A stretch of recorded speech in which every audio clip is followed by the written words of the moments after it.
Bienvenue sur ta chaîne, Source de Vie Channel. Aujourd'hui je partage avec toi ce verset dans le livre d'Essais au chapitre 40 verset 30. Il est écrit: Mais ceux qui comptent sur l'Éternel, renouvelant leur force, ils prennent leur envol comme les aigles. Ils courent, sans s'épuiser, ils marchent, mais sans fatiguer. Ésaïe 40.3.1. Ce passage nous dit de nous attendre à l'Éternel, ainsi notre force sera substituée par celle de Dieu. Lorsque nous faisons cela, nous prenons notre vol comme l'aigle. L'aigle symbolise la liberté, force, majesté, courage, domination, audace d'un esprit guerrier.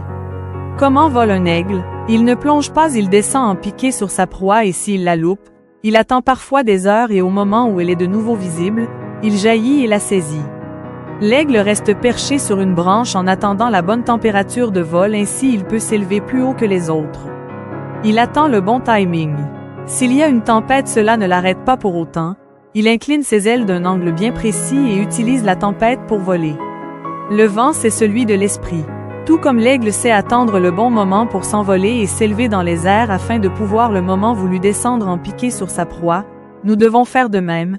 Nous devons nous laisser porter par l'Esprit de Dieu afin de nous élever de plus en plus haut et au moment voulu saisir notre victoire et réduire à néant l'ennemi. Si la tempête fait rage dans notre vie, ne nous arrêtons pas pour regarder à ce qui se passe, mais planons au-dessus en laissant le Saint-Esprit agir.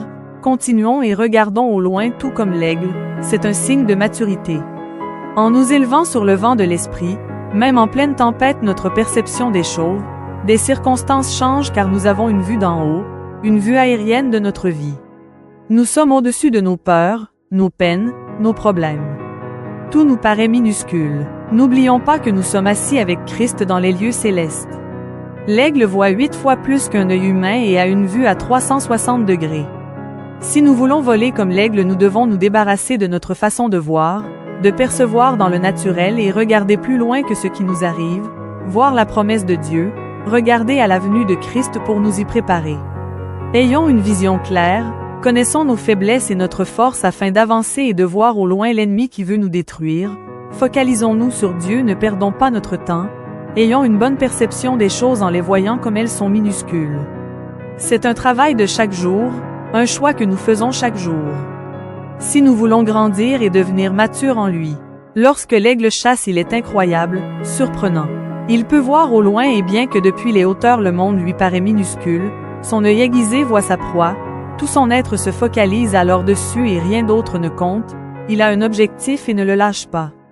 Malheureusement, nous oublions de regarder depuis les hauteurs notre objectif et nous sommes terre à terre. Ce point minuscule devient alors un Goliath qui nous effraie. La peur a pris le dessus. Ou bien l'influence des autres, le qu'en dira-t-on, le regard des autres. Il y aura toujours quelqu'un pour nous abaisser, révéler nos points faibles, mais si nous les connaissons à l'avance, ils deviendront notre force car nous serons devenus matures et saurons les gérer. Mais si nous sommes dans les hauteurs en nous laissant porter par le vent de l'esprit, tout cela n'a plus d'influence sur nos vies. Parfois Dieu nous demandera de quitter notre zone de confort, tout comme la maman aigle qui au bout de 3 mois après avoir nourri son petit, le chasse fort du nid à coups de patte pour qu'il apprenne à voler. L'aiglon doit avoir peur, se sentir rejeté par sa mère, mais alors qu'il passe au-dessus de cela et déploie ses ailes, il est porté par le vent. Il nous arrive souvent de penser que Dieu n'est pas là, qu'il nous a laissés, mais c'est un mensonge de l'ennemi. Il veut nous faire croire que Dieu nous rejette alors qu'en fait Dieu veut que nous devenions matures et que nous nous envolions vers lui. Il est temps de grandir, de quitter notre zone de confort et d'apprendre à voler. Nous savons que notre force n'est rien, nous nous attendons alors à Dieu dans tous les domaines de notre vie et sommes plus que vainqueurs. Nous pouvons alors planer sur le vent de l'esprit tout comme l'aigle plane dans les cieux, et vivre une vie victorieuse, épanouie en Christ. J'espère que tu comprends désormais combien il est merveilleux de se confier à Dieu en se laissant guider par le Saint-Esprit. En ce moment seulement, le découragement, la lassitude ne sont plus ton partage.